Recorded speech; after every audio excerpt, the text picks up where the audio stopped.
Vamos a hablar sobre el desarrollo del aparato mandibular, que es una estructura u órgano en el cuerpo de los vertebrados mandibulados, y vamos a ver cómo esta estructura está influenciada durante el desarrollo por factores externos.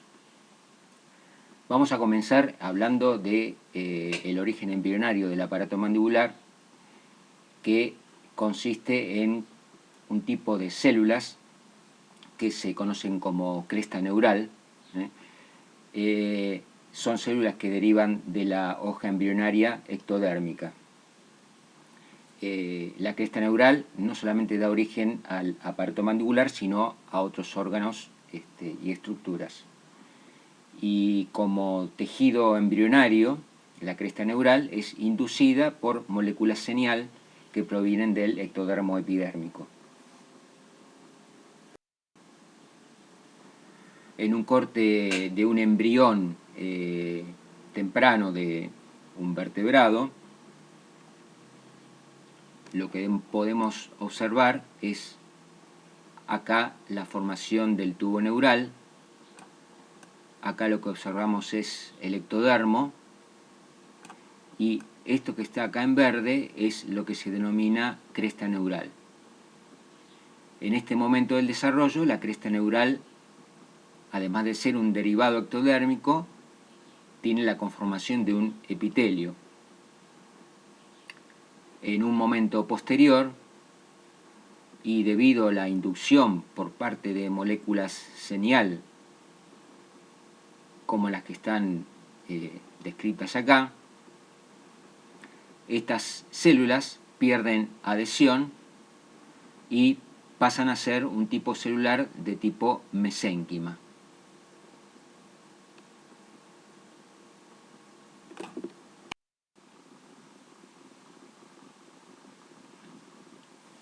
Como dijimos ya algunas veces, el mesénquima es un tejido que se caracteriza por ser laxo, estar compuesto por relativamente pocas células, y existe una abundante matriz intercelular en la cual estas células están embebidas.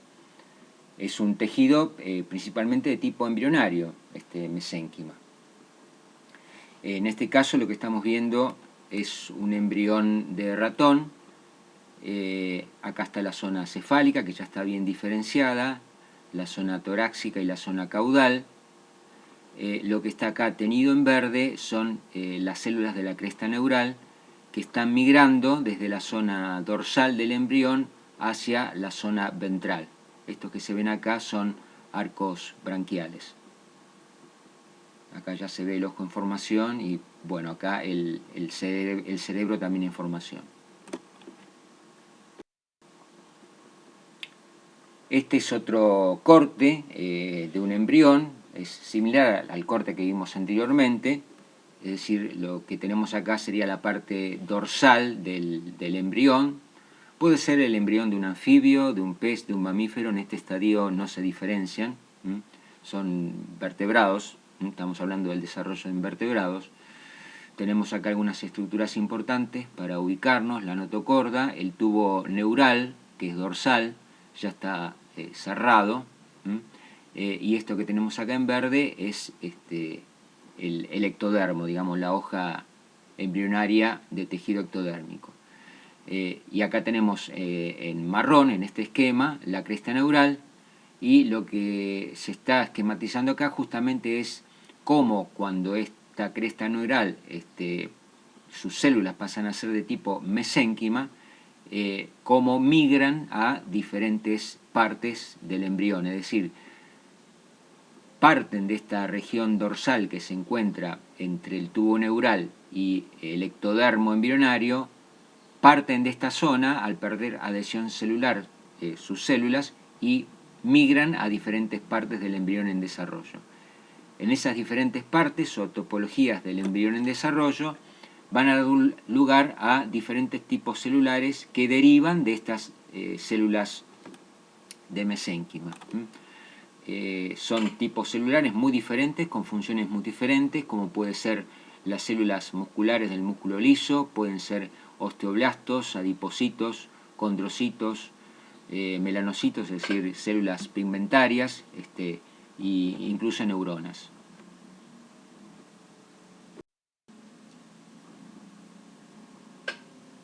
Siguiendo, digamos, con los tejidos y estructuras que derivan de la cresta neural, acá hay varios de esos tipos de tejidos y estructuras.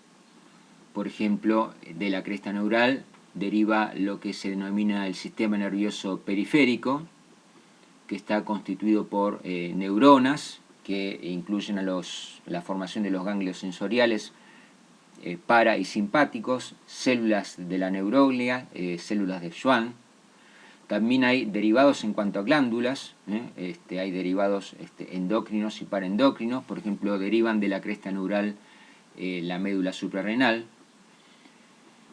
Pero en particular, como estamos hablando del desarrollo del aparato mandibular, es importante señalar que de la cresta neural derivan los huesos faciales y algunos huesos del cráneo, y también los arcos branquiales. Si recordamos, los arcos branquiales son los que dan el sostén esquelético a las branquias en los peces, pero que en el desarrollo de los amniotas luego desaparecen como tales, pero sí dan lugar los primeros arcos branquiales justamente a las mandíbulas.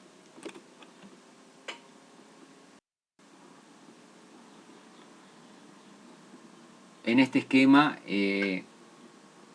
volvemos a mostrar el origen de estas diferentes estructuras del adulto a partir de células de la cresta neural. Aquí veríamos, digamos, tres desarrollos sucesivos de un embrión.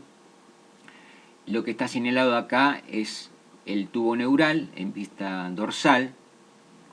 Estas denominaciones hacen referencia a tres partes del sistema nervioso central en formación, por eso mesencéfalo, metencéfalo y rombencéfalo, para ubicarnos topológicamente respecto a las células de la cresta neural, ¿sí?, que van moviéndose de estas diferentes regiones dadas por las diferentes partes del sistema nervioso central en formación, y se van a dirigir a diferentes estructuras embrionarias que, cuando terminan de desarrollarse, van a dar estos diferentes órganos y estructuras. Por ejemplo, las arterias cardíacas,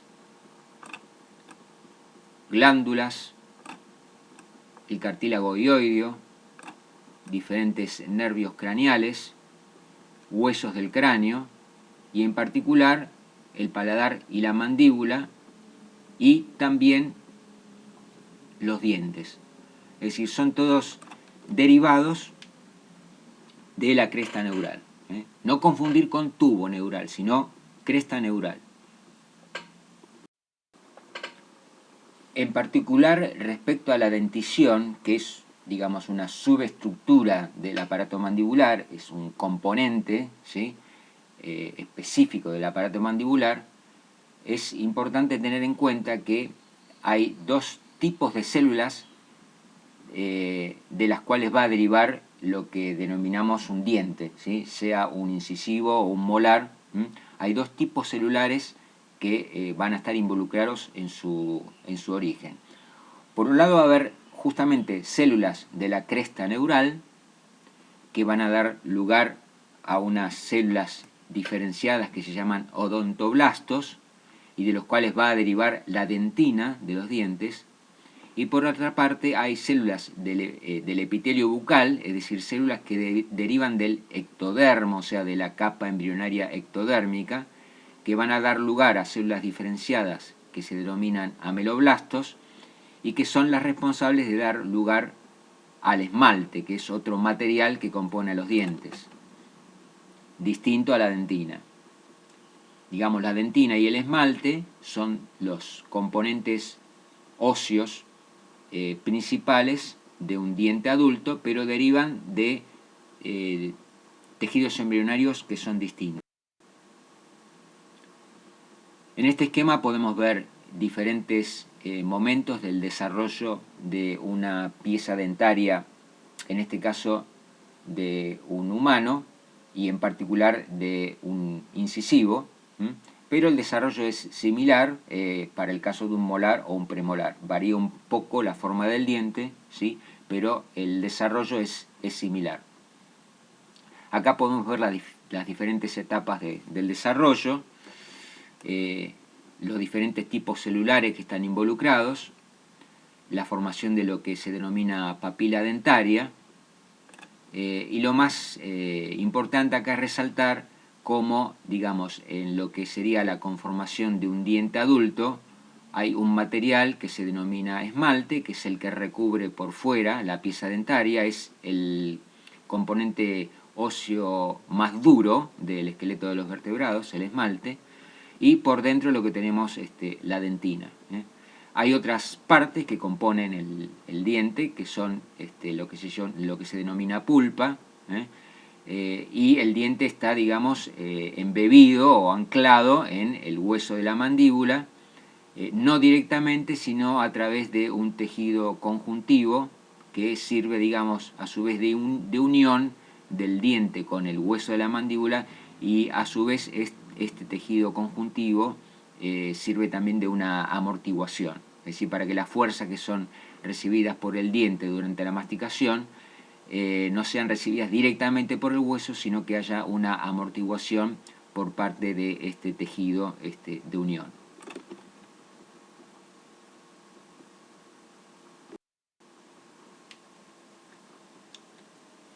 Un aspecto que es importante del desarrollo del aparato mandibular como estructura, como órgano, es que está sujeto a diferentes influencias del medio ambiente. Y esto en general vale para cualquier órgano o estructura de un organismo en desarrollo. Ese órgano, esa estructura, no se va a dar su desarrollo en un vacío de interacciones, sino que se va a dar justamente en un conjunto complejo de interacciones con el medio. Cuando decimos acá medio, estamos hablando del medio ambiente en general, pero también cómo ese medio ambiente se transmite a través de diferentes intermediarios moleculares y fenómenos físico-químicos a lo que sería el medio ambiente de las células de esa estructura en desarrollo.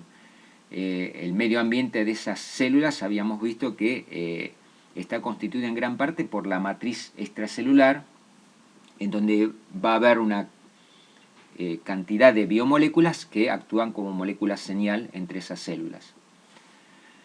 Lo que estamos viendo acá son los resultados de un experimento, de un trabajo que se denomina biomecánica masticatoria y plasticidad del tipo de fibras musculares.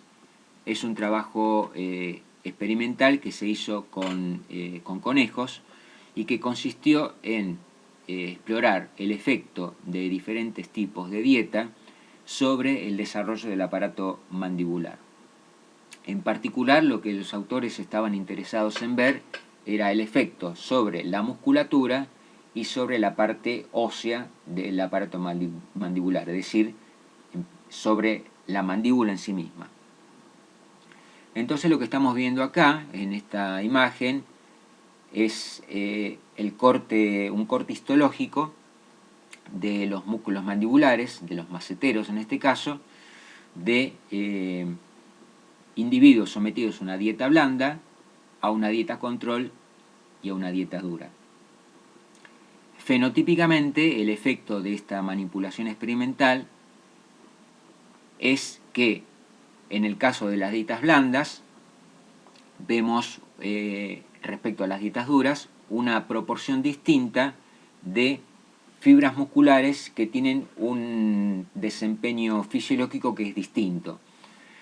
Por ejemplo, acá vemos teñidos en color marrón claro a unas fibras musculares que se las denomina de tipo 2 y que son fibras que se fatigan más rápido durante la contracción muscular, pero que por otra parte generan más fuerza. Es decir, su perfil fisiológico metabólico es de ser células que generan más fuerza, pero que a la vez se fatigan más rápido.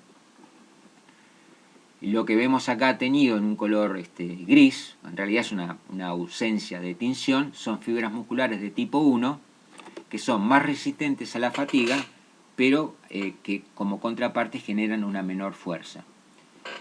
Cuando se compara, digamos, la situación del desarrollo muscular de los ejemplares sometidos a una dieta blanda, hay un contraste importante con los sometidos a una dieta dura, en donde hay un aumento en la frecuencia de las fibras de tipo 2, es decir, las que son capaces de generar una mayor fuerza, pero que se fatigan más rápido.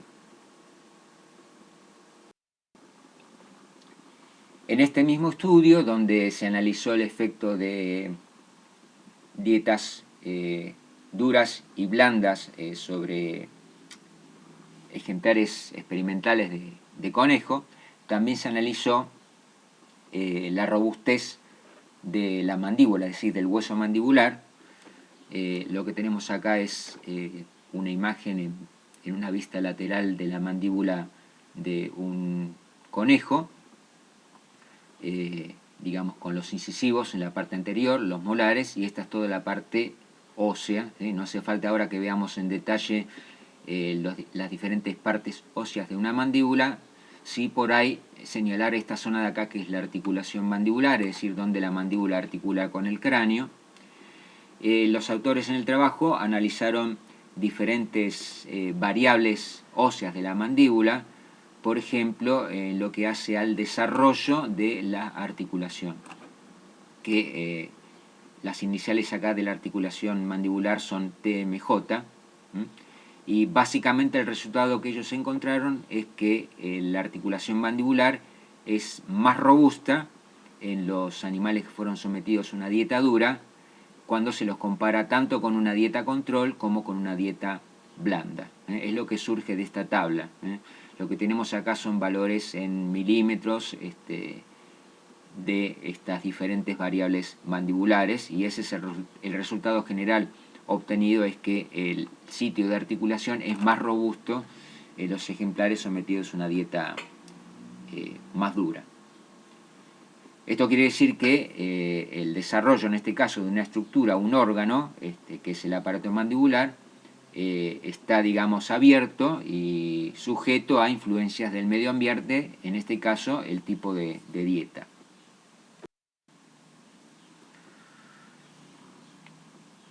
Pasando al aparato mandibular de los seres humanos, que en líneas generales es similar a la estructura del aparato mandibular de otras especies de vertebrados, pero que tiene características que son particulares a la especie humana.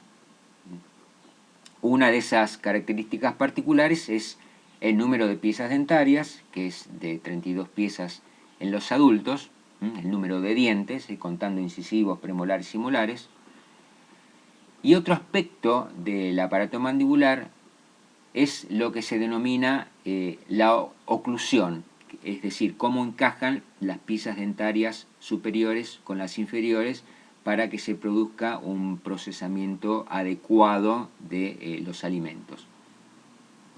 La oclusión debe ser adecuada, es decir, deben encajar correctamente, adecuadamente las piezas dentarias superiores con las inferiores. De lo contrario, se habla de que hay diferentes tipos de maloclusión o oclusión desviada.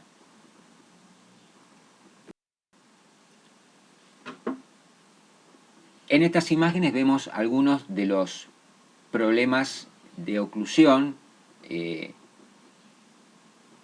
pueden aparecer en el aparato masticatorio mandibular en los seres humanos. Por ejemplo, en este caso estamos viendo en una vista lateral los incisivos superiores y los incisivos inferiores. En este caso la oclusión no es normal porque están demasiado separados los incisivos superiores de los inferiores. En estos tipos de mala oclusión hay grados. Por ejemplo, este problema de oclusión se lo llama comúnmente apiñamiento, donde hay un solapamiento, digamos, de las piezas dentarias. Esto puede ser, puede tener un grado pequeño, puede tener grados mayores. En los casos en donde estos problemas de oclusión son mayores, comienzan a haber algunos problemas de procesamiento del alimento por parte del individuo, o incluso problemas que pueden ser derivar en problemas más graves, incluso afectar la respiración y otros sistemas de órganos. Bueno, las imágenes son bastante ilustrativas de estos tipos de oclusión. Por ejemplo, en este caso, esta pieza dentaria no está alineada con el resto, y bueno, los odontólogos ponen en práctica diferentes tipos de tratamientos para tratar de corregir estos problemas de oclusión dentaria.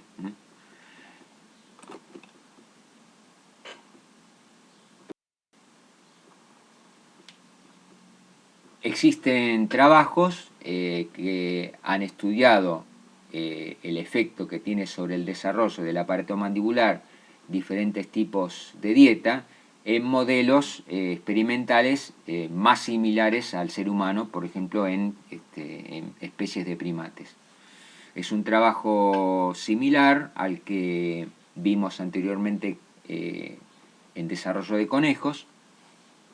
También en este caso hay dos lotes experimentales de animales, unos sometidos a dieta dura y otros sometidos a una dieta blanda, y se miden diferentes variables que tienen que ver con el desarrollo del aparato mandibular. Por ejemplo, el largo del maxilar hasta el molar 1, el largo del maxilar hasta el canino, el largo de la mandíbula a nivel del molar 1, es decir, diferentes variables anatómicas o morfológicas que tratan de dar cuenta qué efecto produce el cambio de la dieta sobre el desarrollo del aparato mandibular. En el mismo trabajo que mencionábamos anteriormente, específicamente los autores lo que analizaron fue si la oclusión dental, es decir, el encaje entre la dentición superior y la inferior, era normal, y encontraron que en los animales que fueron sometidos a una dieta dura hubo una proporción mayor de oclusión de tipo normal, es decir, de un cierre adecuado de las piezas dentarias superiores e inferiores, y esto está revertido en los animales con una dieta blanda. Es decir, aumentó la frecuencia de patologías que tienen que ver con un cierre no adecuado de la dentición.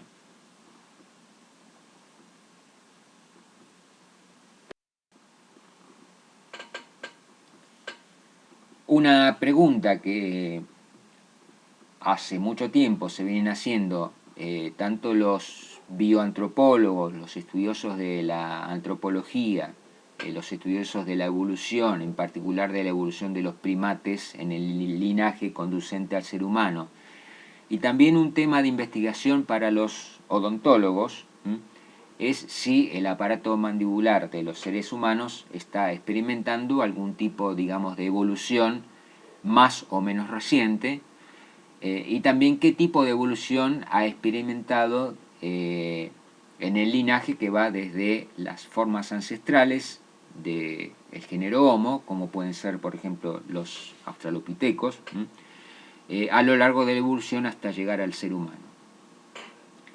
Lo que estamos viendo acá es una fotografía de un cráneo, y en particular del aparato mandibular, de un individuo adulto, cuya edad fue calculada entre unos 40 y 45 años de edad, de poblaciones finlandesas, del año, aproximadamente del año 1600, es decir, en términos evolutivos, las últimas etapas, podríamos decir, históricas de la evolución humana. Y lo que llama la atención, aunque uno no sea odontólogo, mirando estas imágenes, es digamos, el casi perfecto alineamiento que tienen las piezas dentarias formando el arco, ¿sí? prácticamente no se ve un apiñamiento de las piezas, tampoco se ve una desviación de las piezas dentarias con respecto al arco de la mandíbula. Estos son resultados de un trabajo realizado por Barrella en el año 2006. En ese mismo trabajo lo que se hizo fue estudiar la frecuencia de diferentes tipos de problemas de mala oclusión, es decir, de problemas que tienen que ver con el encaje de las piezas dentarias superiores e inferiores, comparando poblaciones humanas del año 1600 con poblaciones humanas de la década del 50, de la década del 50 del siglo XX, alrededor del año 1950. Cuando se comparan ambos tipos de poblaciones y la incidencia de problemas de mala oclusión, en este gráfico lo que tenemos en color blanco son el porcentaje de problemas de oclusión en la población humana del año 1600, eso está en blanco, y en gris es el porcentaje en la población humana de problemas de mala oclusión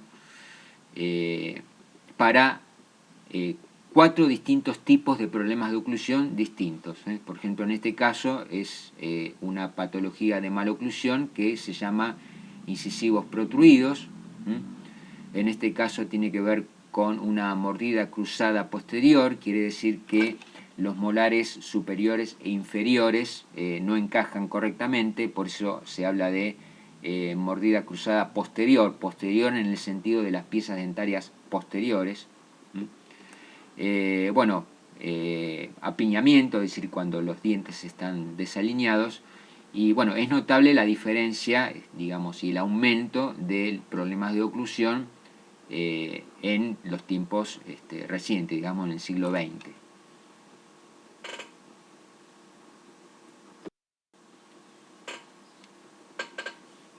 Volviendo al aparato mandibular, lo que se conoce desde hace mucho tiempo respecto al desarrollo del hueso es que el hueso es una estructura dinámica, es como órgano, como estructura, es una estructura dinámica que sufre procesos de remodelación tanto durante el desarrollo normal como durante un desarrollo que puede recibir estímulos externos de uno u otro tipo. Esta plasticidad y esta capacidad de remodelación del hueso es un fenómeno adaptativo que conocemos, por ejemplo, cuando pensamos en el incremento de la masa ósea en diferentes tipos de disciplinas deportivas, pero también, digamos, puede constituir un decrecimiento de la masa ósea, por ejemplo, durante periodos de inmovilización.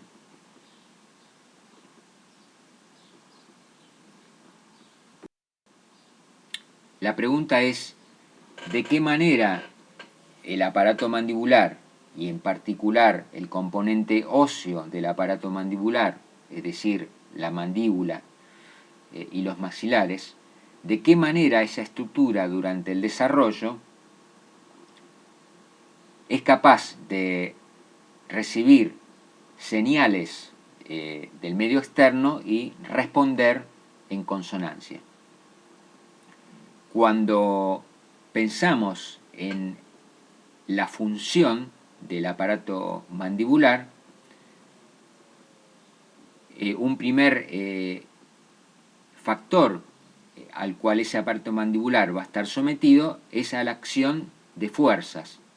Es decir, cuando se produce una masticación, el aparato mandibular, mediante la musculatura, ejerce fuerzas sobre un alimento para triturarlo, o, bueno, en este caso, un lápiz. Se ve que la chica acá está un poco nerviosa y está apretando el lápiz con los dientes, pero ese accionar, ¿sí?, de la musculatura, a su vez va a producir que sobre las piezas dentarias haya una fuerza de reacción, ¿sí?, en sentido opuesto. La pregunta es, ¿de qué manera las células que componen el aparato mandibular van a noticiarse de esas fuerzas de reacción que recibe el aparato mandibular durante su funcionamiento.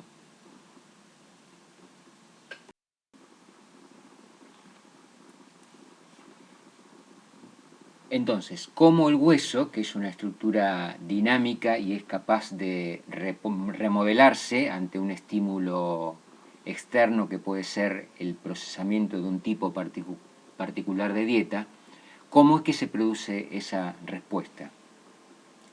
Nosotros veníamos hablando desde los inicios de la materia de los morfógenos, que hoy en día un morfógeno es una proteína señal, es decir, una biomolécula que está presente en una matriz extracelular y que es capaz de unirse a un receptor de membrana y producir una respuesta celular que va a resultar, por ejemplo, en una regulación de la expresión génica. Ahora, en el caso particular del funcionamiento del aparato masticatorio, donde dijimos que ese estímulo externo, que es la masticación de un tipo particular de dieta, va a resultar en una fuerza que va a ser, recibida en las piezas dentarias y después en ese hueso del aparato mandibular, cómo es que las células de ese hueso pueden responder en este caso a esas fuerzas. Bueno, una fuerza en sí, como un elemento físico, como una acción física, no va a actuar directamente sobre la expresión génica de una célula del tejido óseo, sino que primeramente tiene que haber un proceso de transducción, que en este caso se denomina mecanotransducción, que consiste precisamente en la conversión de esas fuerzas que son recibidas por las células y por la matriz extracelular en una respuesta de tipo eléctrica o bioquímica que sí puede ser, ser entendida como una señal por la célula y finalmente producir algún tipo de respuesta, como puede ser, por ejemplo, aumentar la proliferación mitótica o sintetizar más matriz extracelular, producir regulación de genes en un sentido u otro. Y el elemento que está involucrado en la mecanotransducción, es decir, el elemento que va a producir esa conversión de fuerzas como estímulo en una señal eléctrica o bioquímica, son los canales iónicos mecanosensitivos, que son proteínas que se encuentran en la membrana celular. Estos canales iónicos mecanosensitivos son justamente lo que van a producir la transducción de lo que originalmente era una fuerza en una señal que es bioquímica o eléctrica. Cuando pensamos en fuerzas, no solamente pensemos en las fuerzas musculares durante la masticación o cuando se levanta un peso por una extremidad, sino que las fuerzas actúan sobre las células en un sentido mucho más amplio. Acá hay algunos ejemplos de fuerzas a las cuales puede estar sometida una célula. Una célula de un epitelio, simplemente por estar yuxtapuesta a otras células del epitelio y estar en relación con otro tejido, ya están sometidas a fuerzas. Acá en este caso, las fuerzas están ejemplificadas con estas flechitas, podríamos entenderlas como vectores. En este caso tenemos una célula que está circulando por un vaso, ¿sí? El líquido que rodea a esta célula y que por su circulación está moviendo a esta célula, también va a estar ejerciendo una fuerza sobre la célula, en este caso una presión hidrostática, pero es también una fuerza. Es decir, no pensemos solamente a la fuerza como asociada a músculos, sino que en realidad muchos tejidos, muchas células de tejidos están sometidos a fuerzas. Quiere decir entonces que la mecanosensitividad, esa capacidad que tiene una célula de convertir una señal que en principio es una fuerza en una señal bioquímica o eléctrica, es un principio general que no se aplica solamente al funcionamiento del aparato mandibular, pero que sí es un elemento importante dentro del funcionamiento del aparato mandibular. Si estamos diciendo que el hueso puede responder y remodelarse ante una fuerza, quiere decir que las células óseas son capaces de entender una señal que en principio es una fuerza física, pero que va a terminar siendo una señal química o eléctrica que va a terminar produciendo en última instancia un cambio en la expresión génica, en una respuesta celular.